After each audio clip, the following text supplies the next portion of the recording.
Shalom Aleichem. We are reviewing the Kutei Sichas, volume 29, the second Sicha of Eikev, the Sicha about mezuzah. Uh, I'm prone to say that the Sichas are extraordinary, and every time they blow your mind. Really, it's almost without any exception. Especially when you take the time to think it through. I don't know why I'm moved to share this comment. This is a Sicha that I read it, I studied it once, twice, 3 times. Okay, I didn't see what was like the big deal until I let it settle, and eventually, to me, this is like huge. To say that it's an innovation and it's a chiddush, it's a whole different approach to what mezuzah means. It's huge. Which reminds me of something that I heard from Rabbi many times in his classes, that the Sichas and the Amarim of the Rebbe are no different than any other Svarim of Teda. They're written like Teda in short, and you need to sit on it. The explanations are brief. In this Sicha, there's explanations that are, 5 paragraphs. But you got to let it sink in. You got to take it apart. You can't read Sichas. You got to learn Sichas. And learning Sichas doesn't just mean to translate it. It means to learn it. What is he saying? It's written like a book of Teda. It is a book of Teda. Just same way you learn Tanya. You learn a Mishnah. You learn a piece of Gemara. It's not reading. It's learning. How long does it take to understand 5 lines of Tanya? It's similar. In Sichas, we need to take them in. I'm putting this out there because numerous times I'm guilty, almost every time. When I read a Sicha quick, even if I read it twice, and I don't see the zinger. I mean, sometimes it jumps off the page. But often, as in this case, you don't see it right away, and you think, okay, all right, this is not such a big aha. And if that's the attitude, you got to think about it again and again, because the Rebbe put his time and keches, hours, that Rebbe would be magia, the Sichas, and just the fact that these are his brainchild, and let alone the effort that the Rebbe put into it. This is Chidushei Teda, this is novelties off the charts. And to us Chassidim, we have to give it at least the respect of any other Sefer of Teda that we learn, which we allow it to, which we learn it. So sorry for the preaching introduction, but I learned a very strong lesson in the Sicha because it reminded me yet again this respect for the Rebbe's Sichas, Mamorim. Every line has to be learnt. And if it looks simple and plain, you didn't learn it. In the famous Chazal, Imrei Kumikem, the pasuk says, Imrei Kumikem, if it's empty, it's because of you. Chazal explained that if we feel empty, that Teda doesn't feel so amazing, it's because it's our problem. Sichas need to be learnt. Okay. Enough preaching. Let's learn Torah. So the Rebbe opens up Hilchas Mezuzah in the Rambam. This is Rambam's conclusion of the laws of Mezuzahs. The last paragraph. Let's read it. Let's read it carefully because this is the basis of the Sicha. This is what the Sicha is about, essentially. One is obligated to be very careful in mezuzah. The Hebrew is tzarich adam li chayiv adam li zoher b'mezuzah. When one enters or leaves, he will encounter the unity of Hashem and remember his love for him. Thus, he will awaken from his sleep and from his obsession with the vanities of the time, havlei ha'olam, and recognize nothing lasts for eternity except the knowledge of the Creator. He'll immediately regain full awareness and follow the path of the upright. Our sages said whoever has tefillin on his head and his arm, tzitzis on his garment, mezuzah on his doorpost, he'll be assured not to sin because he has many reminders. The Gemara, which is arguably the Rambam's source, clearly, brings a verse which Rambam omits. A 3-ply cord is not easily severed. It's a well-known verse that's often brought in Chazal as an example. The 3 patriarchs, Abraham, Yitzchak, and Yaakov. It's a 3-ply cord. And this, the Gemara, the Talmud brings on these 3 mitzvahs. They're a 3-ply cord. Rambam omits that verse. And then Rambam continues. He brings a different verse, which is also brought in the Talmud, in the Gemara. The angel of Hashem camps around those who fear him and protects them from sin. Blessed be Hashem who offers assistance. This is the Rambam's sign-off at the end of this chapter, at the end of the laws of mezuzah. So the Rebbe is going to ask a number of questions. I'm putting them into 4 questions.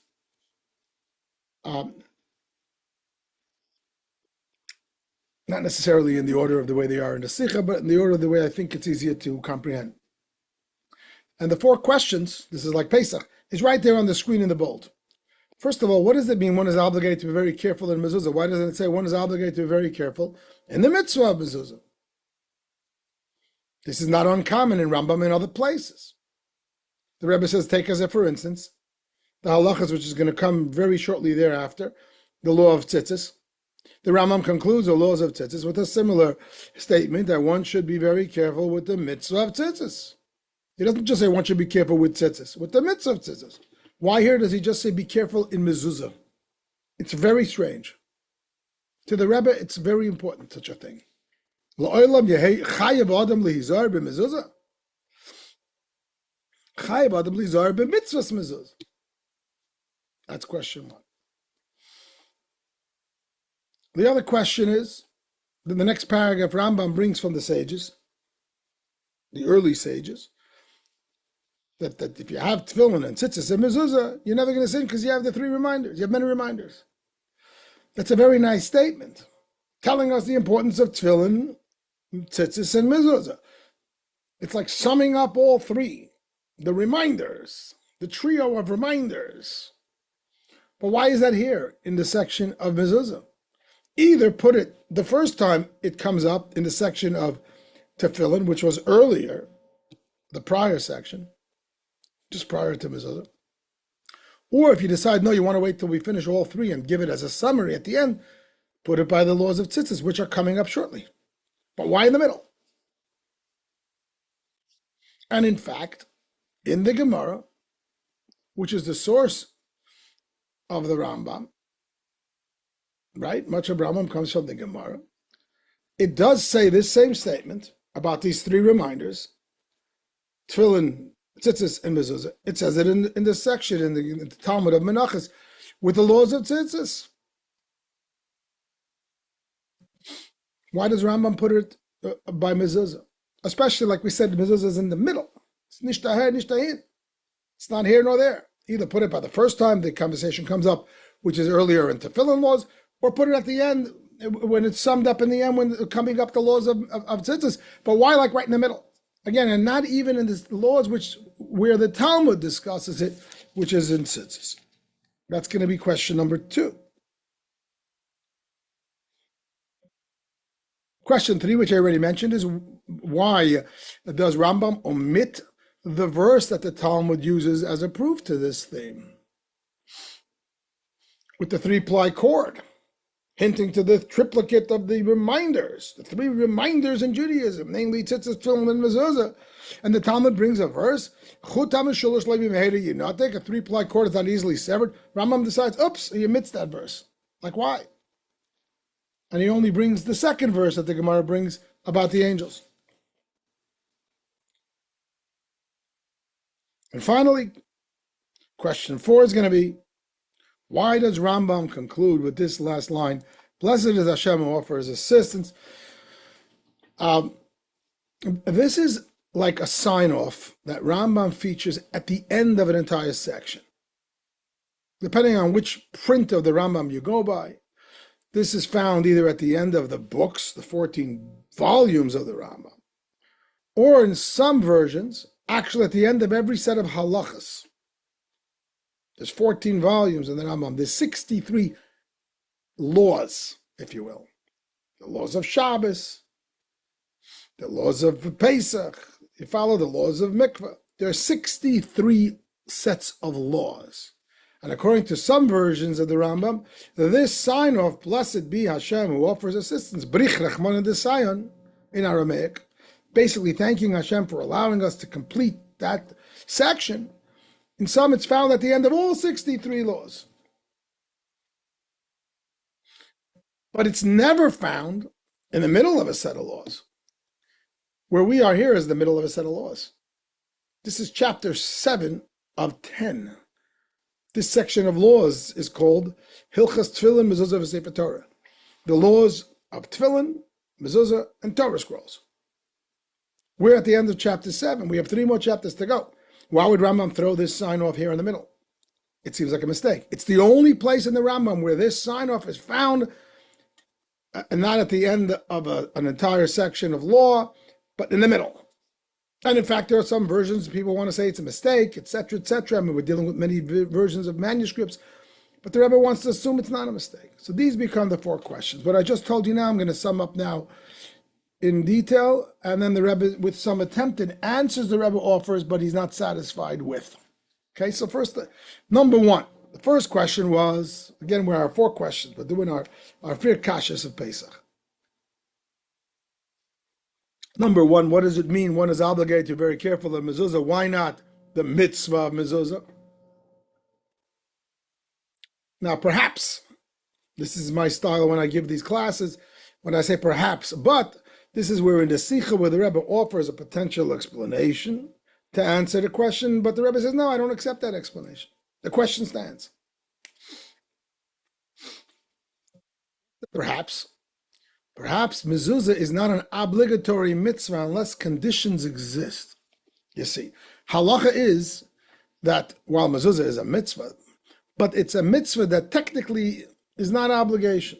What does that mean? If you don't have a home, you don't need a mezuzah. If your home has rooms, your home is smaller than the 4 cubits by 4 cubits, you don't need a mezuzah. If you're living in a tent, you're living in a boat, you don't have to do it. Much like you might say the law of slaughtering meat. If you don't want to eat meat, you don't have to shecht it. You don't. Whereas you must do a bris. You know what I mean? You must. You make kiddush. But mezuzah is one of those mitzvahs that's not an obligation, unless the conditions exist that you have a home that obligates a mezuzah. You do need it, and therefore this might be the explanation why Rambam doesn't say one is obligated to be very careful in the mitzvah of mezuzah, because it's not true. He's just saying you should be very careful in mezuzah, almost as an encouragement that even though it's not a mitzvah that you must do, but you should try to do it. That's how one might read this Rambam. This is the closing section of the chapters on mezuzah. So what's Rambam's final summary? Chayav adam leizar b'mezuzah. One's obligated to be careful in mezuzah. Not in the mitzvah mezuzah. You don't must do this mitzvah, but it's a good idea. I'm encouraging you to be careful with it as a voluntary thing, so to speak. A little similar to what we find in the laws of tzitzis, that even though tzitzis too is technically not an obligation, if you're not wearing a 4-cornered garment, you don't need tzitzis. And yet Rambam says there, one should really endeavor to do the mitzvah of tzitzis. Yes, wear a 4-cornered garment so that you have the obligation. So similarly, that's how we would perhaps translate it here. But, there's a huge but. If that's the case, it should have said one should endeavor to be careful in mezuzah, which is exactly the language that he used by the laws of tzitzis, which are coming up shortly. Just like by tzitzis, it's not an obligation to wear tzitzis if you don't have a garment of 4 corners. But Rambam says one should endeavor to do that mitzvah, even though you don't have to, because it's a special mitzvah. The language in Hebrew is lihishtadel, to try, to endeavor, hishtadlus yiseda, extra attempt, a trying. That should have been the language here. The language here is one is obligated. Chayav adam lehizayer b'mezuzah. So that answer is out the door. You can't tell me that he doesn't say the mitzvah of mezuzah because he's trying to point out it's not an obligation, whereas in the same sentence he says it's an obligation.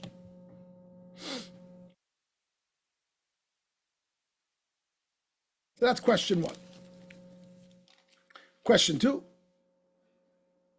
That we said that the Rambam says whoever has tefillin and tzitzis and mezuzah won't sin because he has many reminders. The 3 reminders that Judaism offers, the 3 mitzvahs that serve as reminders. Why does the Rambam bring it here and not earlier in tefillin laws or later in the tzitzis laws? And as we said that in the Gemara, it's written in the section about tzitzis, this particular statement of the 3 reminders. In fact, not only in the Gemara, but in the Poskim, the other decisors, the Rosh and the Rif, the decisors of Jewish law, the three main decisions of Jewish law, the main poskim upon which the code of Jewish law was later written some few hundred years later by the Beis Yosef. Who are those three decisions? Rambam, Rif, and Rush. The other two put it squarely in the laws of tzitzis, modeling after the Gemara, where it's in the section of tzitzis. Rambam deviates. He stands alone, which shows that he's trying to make a point. It's not in the laws of tzitzis, it's in the laws of mezuzah. Question 3 was, why does he omit that verse for the Talmud? A 3-ply cord is not easily severed. So here too, there's a perhaps and a but. The Rebbe suggests perhaps the Rambam considers tefillin as 2 separate mitzvahs. We know that there's a whole discussion, is tefillin 2 mitzvahs or 1 mitzvah, the head and the arm? And Rambam rules that it's 2. And therefore, maybe that's why he omits that verse. A 3-ply cord. It's no longer a 3-ply cord. It's a 4-ply cord. But the Rebbe doesn't accept that. Even if tefillin is 2 mitzvahs, so now you have 4 instead of 3. 4 is better than 3. You still have the triplicate cord. Incidentally, I don't see this in the Sicha, but you can also say the Talmud does quote that verse. That means the Talmud considers it a triplicate mitzvah, even though the Talmud knows that tefillin is 2 mitzvahs. So, because 4 includes in 3. Unless that particular section of the Talmud goes by a different opinion, I don't know. Holding that tefillin is 1 mitzvah. But let's stick with the Sicha. So 4 is better than 3, so why would you not say that verse just because tefillin is 2 mitzvahs? Very good. So 4 is better than 3. Plus, it's still 3 mitzvah categories. Even if you hold that it's tefillin and mezuzah are 2 mitzvahs, it's still 3 mitzvah categories. It's still valid to call them a triplicate cord. Finally, question 4. Why the conclusion? Blessed be Hashem who offers assistance in the middle of a set of laws. And as we explained, this is unique. Nowhere else in the Rambam does he throw this sign off in the middle of a set of laws. Okay. So, these are the 4 kashas. Comes along the Rebbe and says, I'm going to answer the questions. The first thing we're going to do is we're going to focus on question number 1. Because that's the main conversation, the main aha that the Rebbe introduces. And once we answer question number 1, just to make it clear, I put the 4 questions on the screen in short. And we're dealing with question 1 of the Rebbe's explanation, which is the main the main pivot of the Sicha. And once we answer question 1, in the next screen we'll answer 2, 3, and 4. Says the Rebbe, the explanation is going to be that this statement of Rambam, this concluding statement in the law of mezuzah, is not referring to the person's observance of the mitzvah, but rather the impact of the mezuzah on the person. What was the question? Why does Rambam say one is obligated to be very careful in mezuzah, and he doesn't say be careful with the mitzvah of mezuzah? Because here in his closing statement, he's saying something different. You know, all the chapters prior, Rambam said the importance of doing the mitzvah of mezuzah and how to do it and when to do it, and you should be careful with that mitzvah, sure. But in his closing statement, he's introducing something else.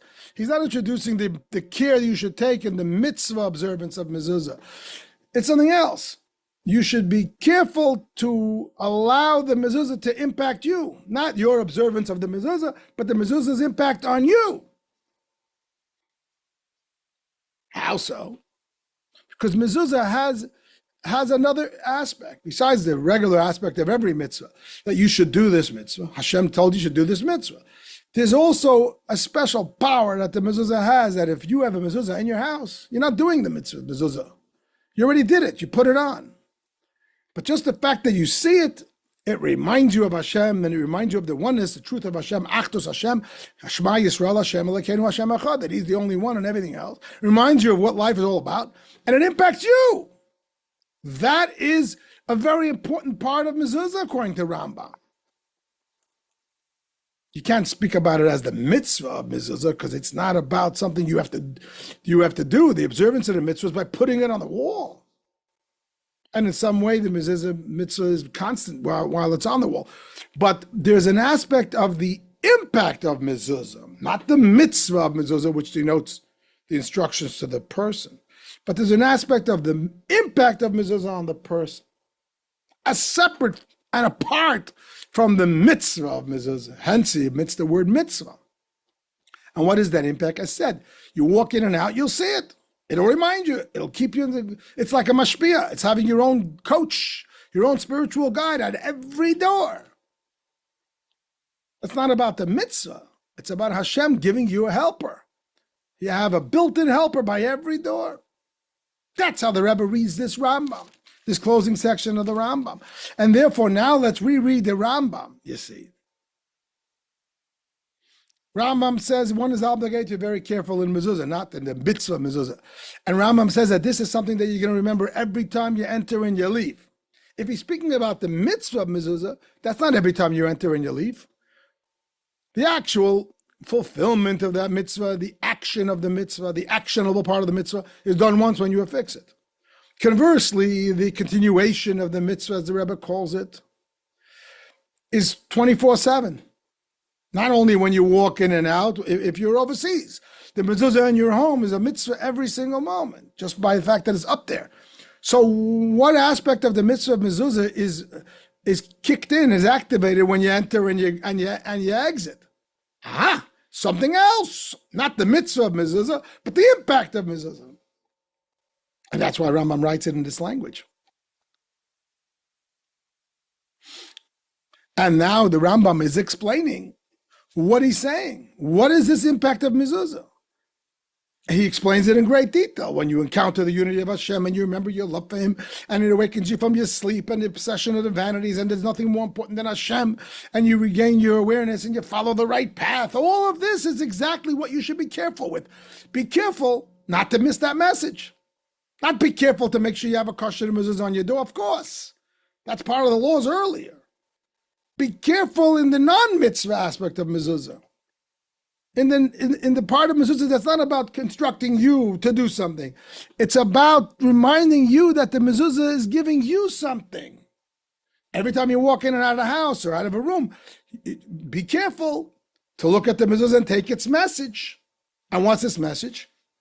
The whole long language of the Rambam. You see. And this explains why the Rambam says that this is whenever you enter or leave, whereas the actual mitzvah observance is, like I said, only when you affix it, and then always while it's affixed. There's nothing special about the mitzvah of mezuzah when you enter and leave. Even though some people say you have to kiss it, it's not an obligation, it's not part of the mitzvah. Perhaps the kissing of the mezuzah, or the Rebbe's custom was to touch the mezuzah, is exactly this Rambam. That's something that's constant every time you enter and leave. It's not just one time. And it's not 24/7, it's when you enter and leave. And namely, that you're careful with mezuzah. You're careful to listen to its message. Reminds me of the Frierdiker Rebbe's statement with the Chanukah licht. Zuhören sagt, was the Lichterlach der Zählen. You have to pay attention to what the candles are telling us. The Frierdiker Rebbe's quote. In addition to the mitzvah of doing the Chanukah, apparently there's a similar concept. You got to listen to the Chanukah candle. That's part of the mitzvah. Maybe that's why, that's part of the meaning of the Chanukah licht. That's why, in addition to the mitzvah of lighting the candles and making sure that they have enough oil to burn for the requisite amount of time, there's a custom that you should sit by the candles. I'm suggesting, I don't know, it doesn't say it in the Sicha, that maybe that's why. It's not a must. You don't must sit by those candles. I mean, it's not part of the, it's not like if you left, you didn't do the mitzvah. But Jewish law says that you should sit by those candles, perhaps because the candles have something to say to you. I'm borrowing a comparison. I think it's so valid. But certainly here, the Rebbe says it explicitly. There's the obligation in the mezuzah, but when you walk in and out, be very careful to take the mezuzah's message. And therefore, you see this whole Rambam means something different. The above, what I highlighted, the above, the whole long language of the Rambam, is not the reason to be very careful, but the description of it. The Rebbe is rewriting the Rambam. He's reading the Rambam totally different. It's a different Rambam. The way the Rambam is learned without the Rebbe's commentary, that a person should be very careful with mezuzah. And why? What's the reason to be so careful? Because the Rambam writes 5 lines. Because the mezuzah Hashem is on the doorpost, and it's a reminder when you walk in and when you're out, and it keeps you focused on the oneness and the love of Hashem, and that's the only important thing. Yada yada yada. That's the reason to be careful. Rebbe says, no, that's a description of being careful.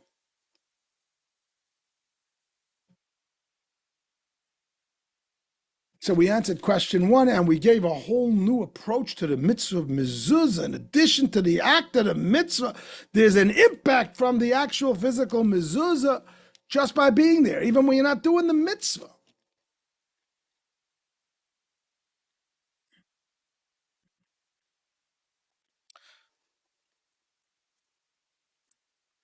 So now let's try to tackle the others.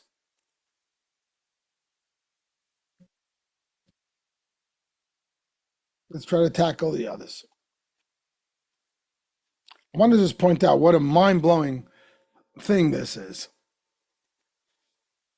What a mind-blowing thing. Let's go back for a second here. This innovation that Rambam is teaching us, that in addition and separate and apart, let's call it from the mitzvah of mezuzah, there is an impact on you that mezuzah has, is special. It makes mezuzah almost unique. No other mitzvah impacts you just by being in the room. Nobody ever said, if there's a lulav in the room, aha! You walked into the room, there's a shayfer there, there's matzah in the room. I mean, I assume that there is, if you're a big makubal and you walk into a room with matzah, maybe you feel it. But there isn't such a concept in basic Judaism that having a mitzvah in the room does something. We don't even say that there's tefillin in the room or tzitzis in the room, it's going to make an impact. No. Mitzvahs impact you when you do those mitzvahs. Even tefillin and mezuzah, as we're going to see, which are also mitzvahs that impact us. Remember, there's 3 reminders. There's 3 mitzvahs that impact us, and they remind us, and they inculcate us within us the fear of Hashem and the knowledge of Hashem. 3. Not just mezuzah, also tefillin and tzitzis. But those 2 are very different. Nobody ever says there's tefillin in the room. Wow. I'm reminded. I'm inspired. The tzitzis in the room, there isn't such a thing in Judaism. With tzitzis and tefillin, the concept is if you're wearing tefillin, its holiness will affect you and remind you. If you're wearing the tzitzis, the 613 strings and knots and the gematria, the numerical, will remind you. Because you're observing a mitzvah which has that power or that linkage or that symbolism and hint. Whereas by mezuzah, we say, no, there's just by the fact that the mezuzah in the room. It's just on the doorpost. And the Rebbe in the footnote pushes the envelope to say that even if the mezuzah is not on the doorpost, so it's not even a fulfillment of a mitzvah at all, there's a concept that the mezuzah on your desk is protection. The Rebbe hints and points to another Sicha where it's discussed, and the Rebbe has said this in the past, that the previous Rebbe had a mezuzah on his desk. I heard that the Rebbe told people to keep a mezuzah in the car. I don't know if it's true. I'll often bring a mezuzah to a person in the hospital who's going through a surgery, what have you. Over the years, I've understood that this is something that the Rebbe approves of based on the previous Rebbe having a mezuzah on the desk. Having a mezuzah on your desk or in your car or in your hospital room on the coffee table, this is not a fulfilling of a mitzvah. It's like having a lulav in the room. It's like having tefillin in the drawer. And yet, in the case of mezuzah, it gives protection because mezuzah is unique. Friends, this is one of the biggest aha of this Sicha. All the mitzvahs are special, and every mitzvah can be described with its own specialness. This Sicha is telling us the specialness of mezuzah compared to all the mitzvahs, and even is compared to tefillin and tzitzis, which are similar but not quite the same. All three are reminders, yes. But mezuzah is a reminder par excellence. It just by being there, even if it's not doing a mitzvah, it's a protection. That's not so much the subject of this Sicha, that's in the footnote. But similarly, it's power to remind of Yichud Hashem, to remind the Yid what's up, what really matters in life. That's the mezuzah's power. And not even as its mitzvah aspect. Perhaps even if it's on the table, it's in the footnote. Certainly if it's on the wall, it's even a greater reminder. Because that's a mitzvah that it's on the wall. But the reminder is from the mezuzah itself, not from the fact that you're doing a mitzvah with it, which makes it so special and makes it unique and stands alone. Like I said, nobody ever said there's a shofar in the room, there's matzahs in the room. You don't say that.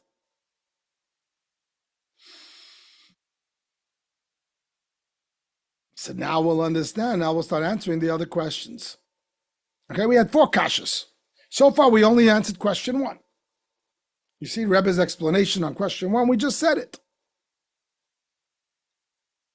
Yeah, what Rambam is referring to is not the person's observance of the mezuzah mitzvah, but rather the impact of the mezuzah on the person.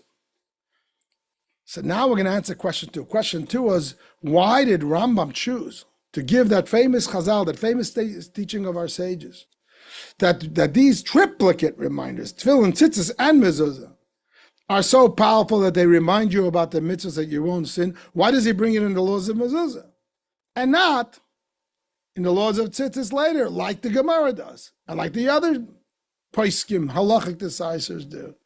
So the Rebbe says, because Rambam is trying to make this point that mezuzah is unique. Mezuzah is really the reminder par excellence. Its presence in the room is impactful. Like I said before, you can't compare a shofar, lulav, matzah. And the same thing with the protection, even if it's in the car and on the desk.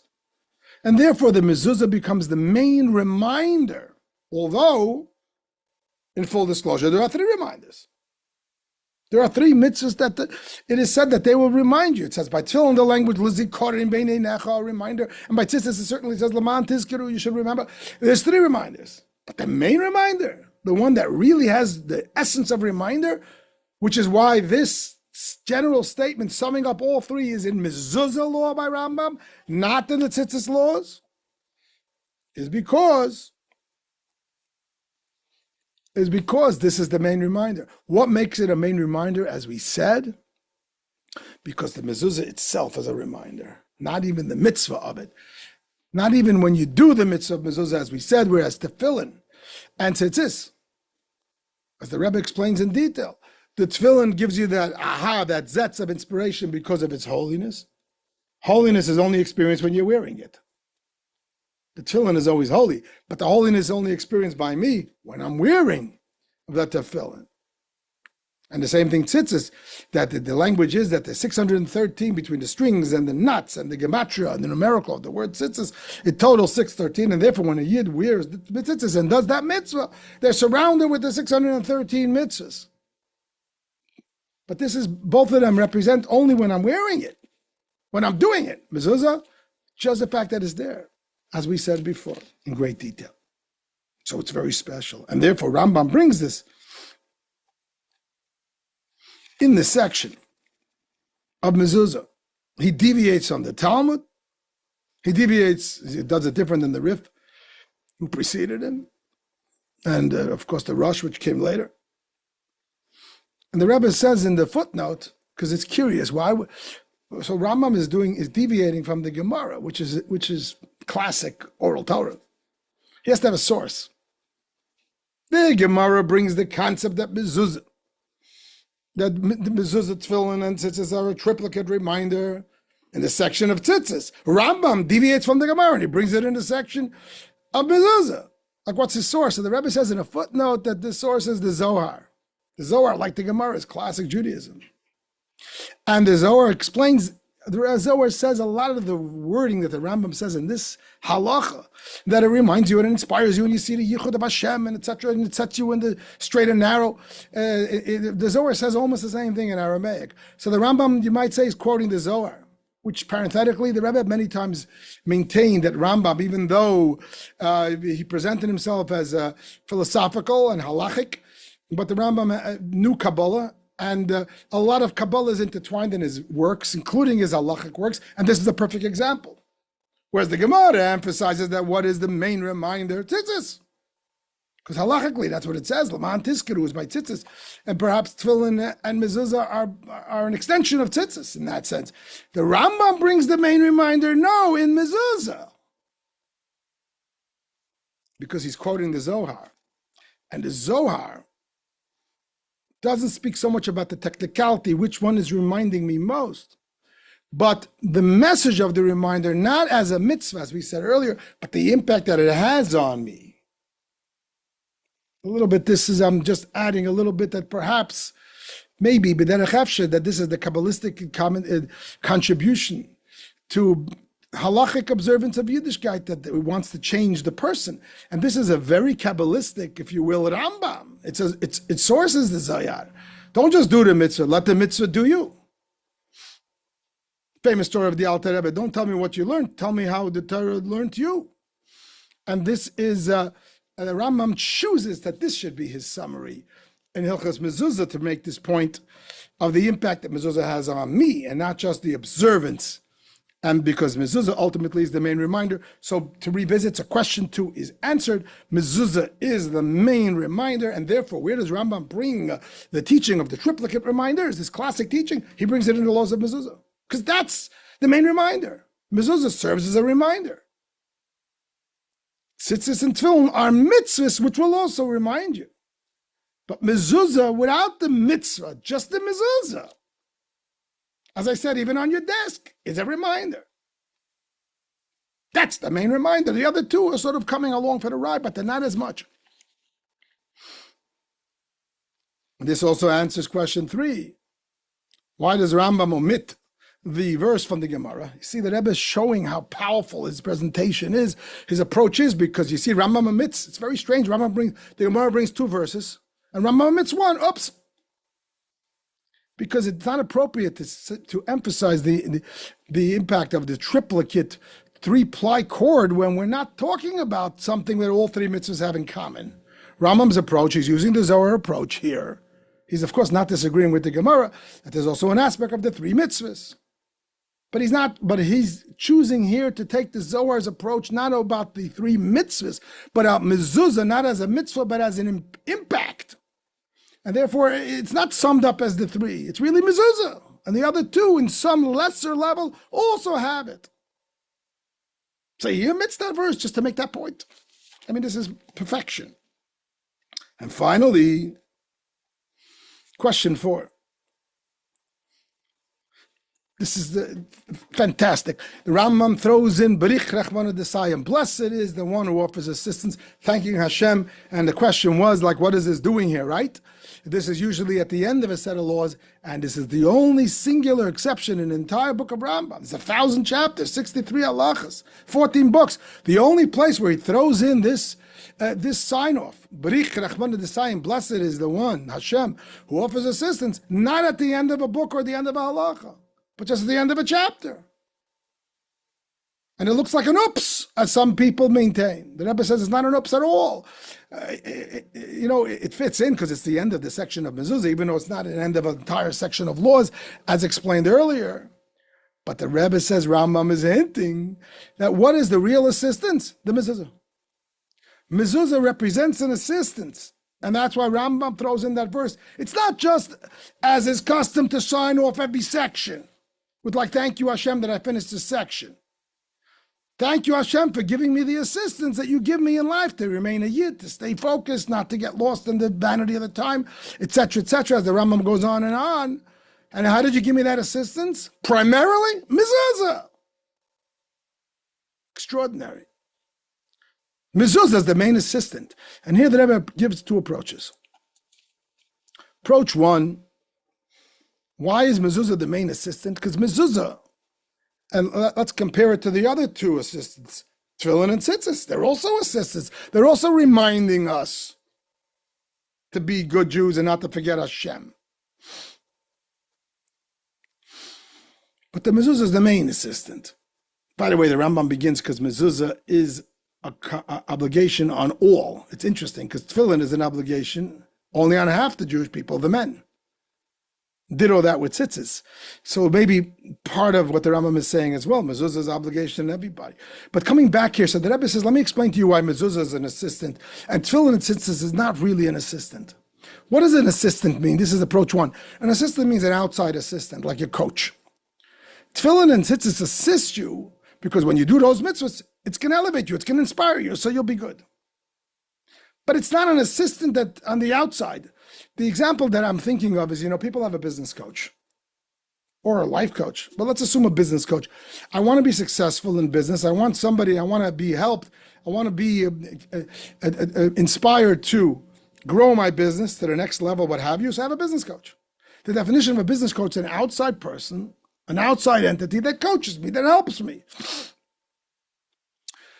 But what if I get inspired to grow my business because my investment portfolio just took a jump and gained 20%? That's also going to inspire me. Are you going to call my investment portfolio my coach? It's not. It's my experience that brought me that inspiration. We all get inspired by different things that we experience, and successes or, God forbid, failures. Those are not called assistants. Those are experiences. When I say a siyua, that's the Hebrew, brich rachmana desayon. Thank you, Hashem, who helps.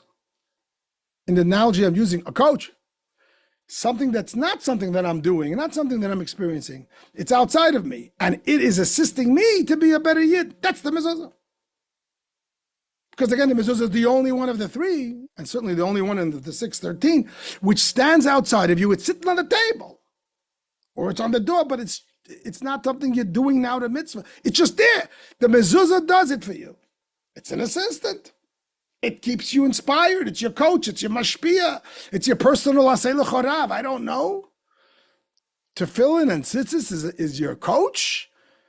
Tefillin and tzitzis is something that if you wear them, it's going to impact you. It's like every other mitzvah in a sense. It's not an assistant. And therefore Rambam makes this closing statement, dafke here.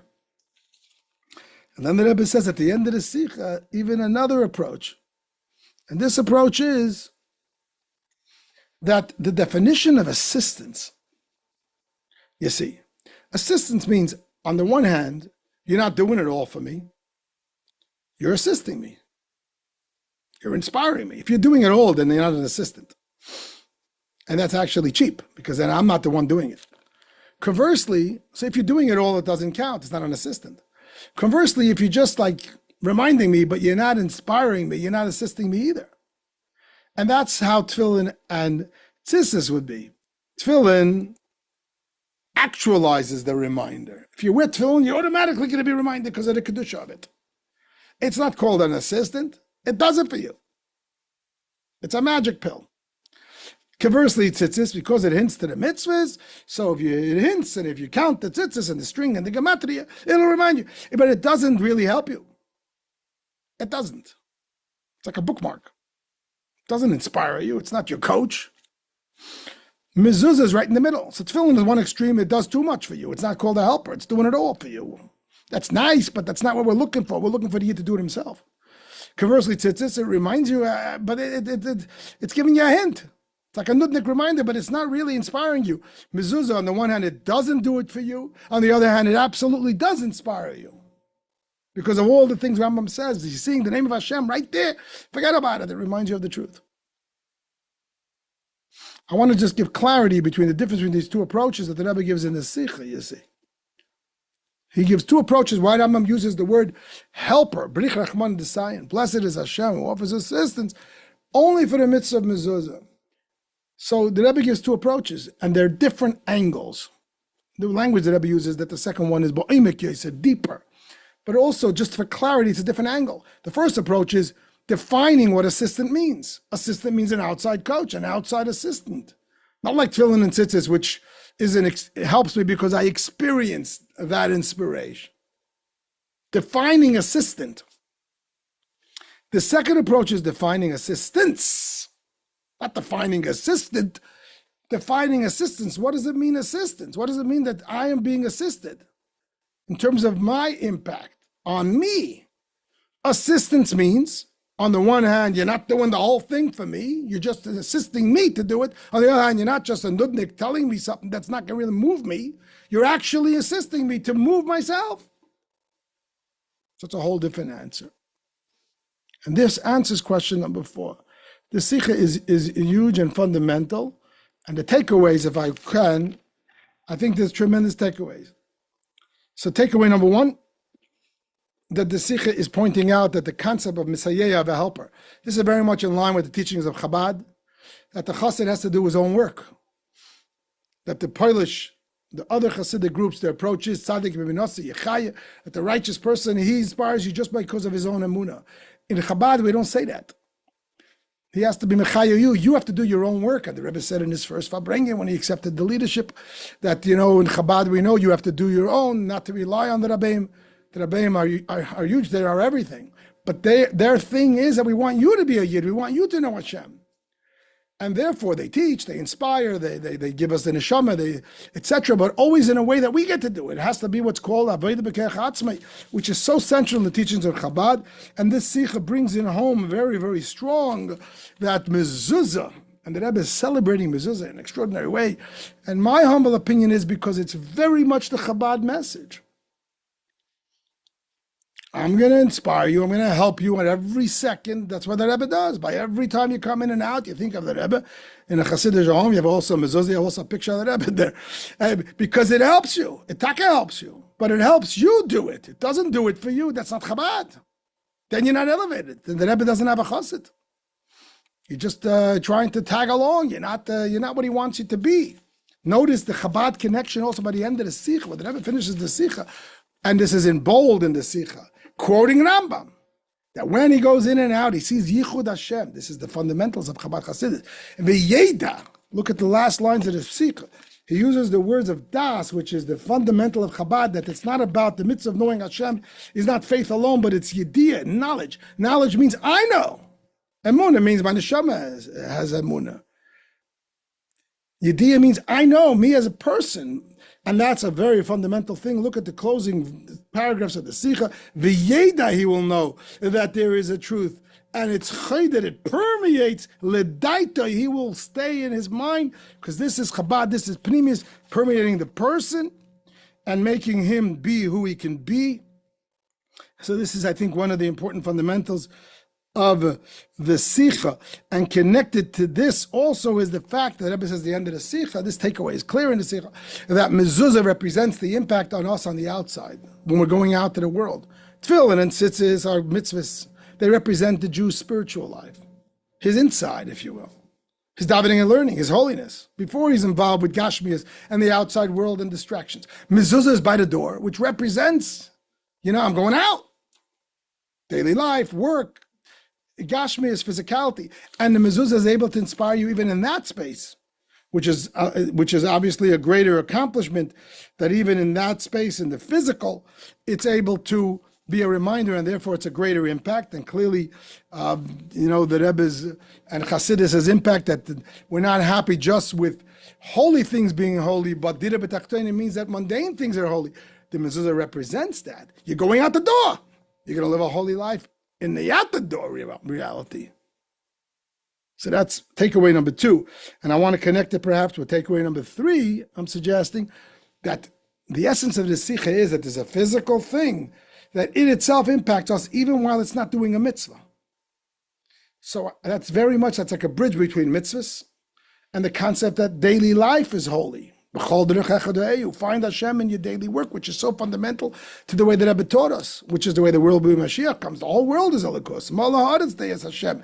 The land is holy because it's Hashem's. Not that it all becomes mitzvahs. It's going to be physical, but it's permeated.